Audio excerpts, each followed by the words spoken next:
decades. The subject of UFOs was dismissed as little more than science fiction. Strange lights in the sky, incredible eyewitness accounts, and blurry photographs were often laughed off as hoaxes or misunderstandings. But today, the conversation has changed. The US government no longer refers to these incidents as UFOs. It uses the term unidentified anomalous phenomena, or UAPs, objects or events that cannot immediately be explained. So how did America get here?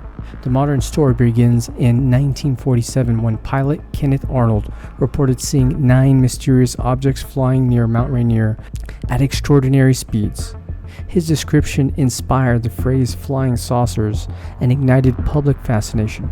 Only weeks later came the infamous Roswell incident in New Mexico. The US Army initially announced it had recovered the flying disc, before quickly changing the story to a weather balloon. That reversal fueled decades of speculation that continues today. Throughout the Cold War, reports poured in from civilians, military pilots, radar operators, and intelligence personnel. Many sightings were eventually explained, but thousands remain unsolved. To investigate these reports, the Air Force launched Project Blue Book. Between 1952 and 1969, more than 12,000 cases were examined. While most received conventional explanations, hundreds were officially categorized as unidentified. For years after Blue Book ended, public interest faded. Then, everything changed. In 2017, videos recorded by U.S. Navy pilots were published showing unusual objects displaying flight characteristics that pilots described as difficult to explain. Zigzags, maneuvering around jets, climbing altitudes from sea level to 10,000 feet in only 10 seconds. Incidents like the now famous Tic Tac encounter reignited worldwide interest. Congress soon demanded greater transparency. Since then, whistleblowers, military aviators, intelligence officials, and lawmakers have testified publicly about encounters with the unexplained aerial objects.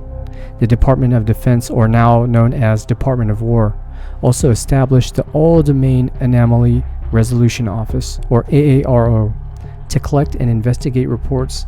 Government reports now document hundreds of recent UAP cases, although many remain unexplained rather than confirmed as extraordinary.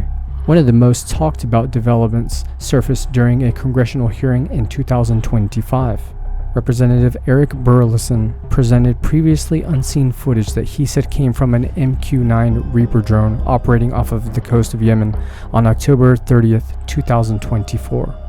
According to the testimony during the hearing, another Reaper launched a Hellfire missile at a glowing orb. The video appears to show the missile striking the object before continuing on its path while the object remained airborne. If authentic, it would be one of the most remarkable military UAP videos ever released. However, it's important to note that the Pentagon has not publicly authenticated the footage confirmed what the object was, leaving the incident unverified despite the attention it received. Whether these unexplained objects represent advanced foreign technology, classified US programs, sensor errors, natural phenomena, or something entirely unknown remains an open question.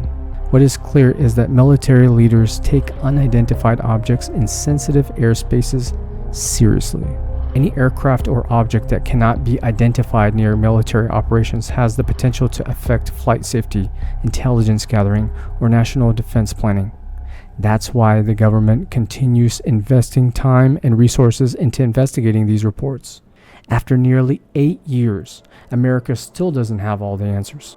The mystery that began with a pilot over Washington has evolved into congressional hearings, classified investigations, and worldwide debate.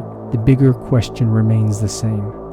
What exactly is in our skies? Also, to add on to this segment, as public fascination with UFOs continue to grow, one name would forever become intertwined with the mystery: Bob Lazar. In 1989, Lazar made an extraordinary claim. He said he had worked at a secret facility known as S4, located near the famous Area 51 test site in Nevada. According to Lazar, his job was to help reverse engineer technology from several alleged extraterrestrial spacecrafts. He would fly in from Las Vegas, on a plane known as a Janet flight. He described propulsion systems unlike anything publicly known at the time, claiming the craft generated their own gravitational fields rather than relying on conventional engines. He also spoke about a mysterious material called Element 115. Years before Element 115, later named moscovium, was synthesized in a laboratory. Scientists note, however, the synthesized element is extremely unstable and does not exhibit the properties Lazar described.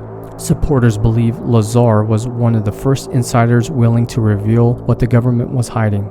Skeptics point to the lack of verifiable evidence supporting his employment or educational background, and many argue that many of his claims remain unsubstantiated. Whether viewed as a whistleblower or an elaborate storyteller, Bob Lazar changed the conversation around Area 51 forever. His interviews, documentaries, and public appearances inspired countless investigations and helped transform Area 51 into one of the most famous and mysterious military installations in the world.